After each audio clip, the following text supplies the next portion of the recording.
Bueno, momento de nuestro reportaje Bolivisión. Fernando Cortés nos va a contar acerca de Santa Cruz de la Sierra, que tiene un interesante incremento en la economía. Pero en los primeros inicios, ¿qué sucedía con este departamento? Vamos a contextualizar un poco más.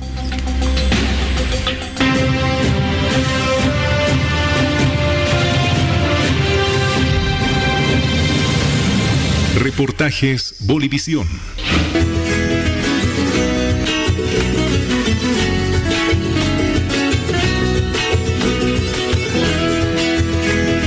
Esta planta se ha convertido en un elemento fundamental en la vida de miles y, por qué no decir, millones de personas.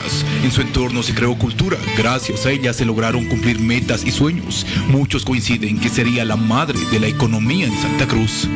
Eso que se dice de Santa Cruz, que es la maquinaria del progreso, tiene su base en el dulce de la caña y en el empuje y el trabajo que ha tenido el hombre de campo para sacar adelante una industria. El azúcar, es bueno volverlo a resaltar, es parte insolayable, inseparable de la historia de Santa Cruz, de su economía y de su cultura.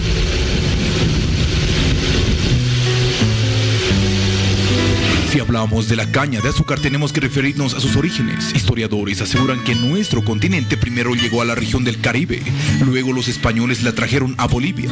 Inicialmente habría sido plantada en la vieja Santa Cruz de la Sierra. Ñuflo de Chávez se convierte en el primer promotor de la agroindustria de todas las regiones del Río de la Plata, porque no había caña de azúcar ni siquiera en Paraguay. Se le atribuye a Alonso Gutiérrez, que vino en la comitiva de Ñuflo de Chávez, el haber traído, digamos, los primeros cañotos para sembrar, cultivar la caña de azúcar en el oriente.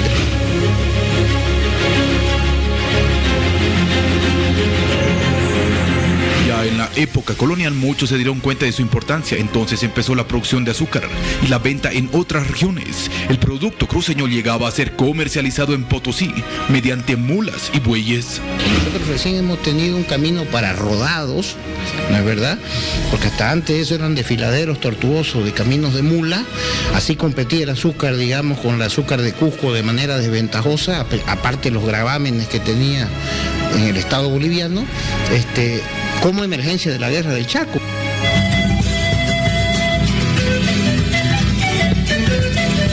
Este es uno de los trapiches que se usó desde el año 1600, un hito histórico en Santa Cruz, que no se utilizaban esclavos para mover toda esta maquinaria, sino más bien bueyes, a comparación de Brasil, donde se compraba a personas para que funcione todo esto.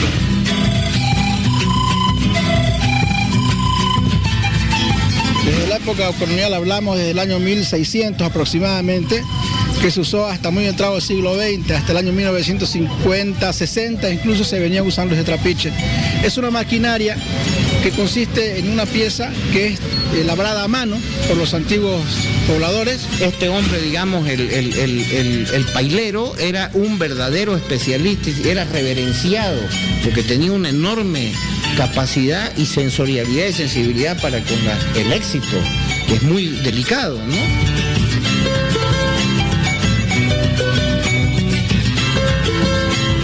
Posteriormente llegó la industrialización. En 1944, un paceño, un veniano y un cruceño impulsaron las operaciones del primer ingenio azucarero, que produció azúcar blanca en Bolivia. Su nombre, La Esperanza.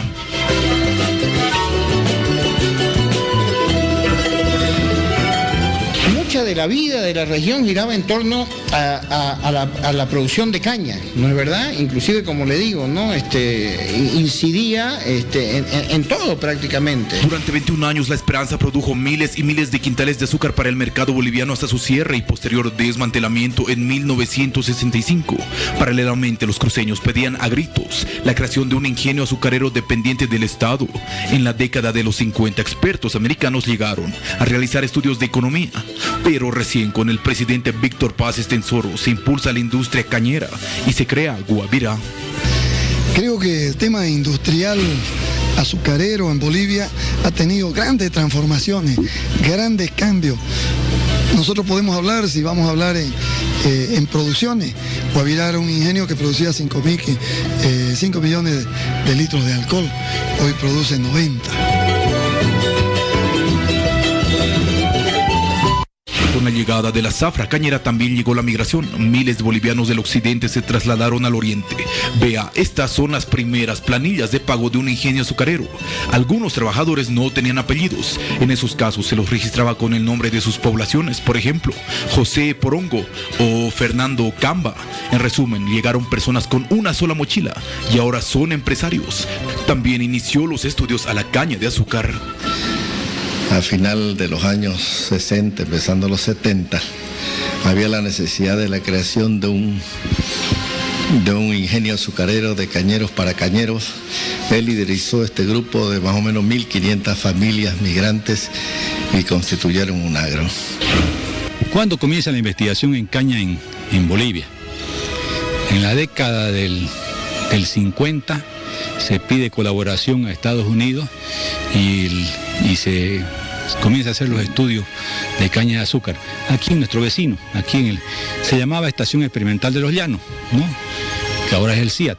Y en toda esta industria aún está viva una de las leyendas del sector cañero. Bolivisión logró entrevistar a José Abelardo Suárez Bravo, quien ingresó a esta industria a sus 14 años y ahora tiene 90. Es fundador y primer presidente de la Asociación de Cañeros Guabira. Es parte de mi vida. Mi padre era agricultor. Yo nací, digamos, en esa temática, en la agricultura. Y ¿qué cultivo había en esa época? Arroz y maíz, yuca. Antes, un señor, Miguel Velasco Soruco, él hizo azúcar acá en Nueva Moca, pero azúcar, digamos, de manera muy casera. Pero la historia no termina ahí. Actualmente existen 7 ingenios azucareros en nuestro país. 5 están en Santa Cruz, los cuales son Guabirá, La Bélgica, San Aurelio, Aguaí y Unagro. Pasaron de producir azúcar a alcohol para combustible e incluso energía. El futuro de esta industria ya está en Bolivia.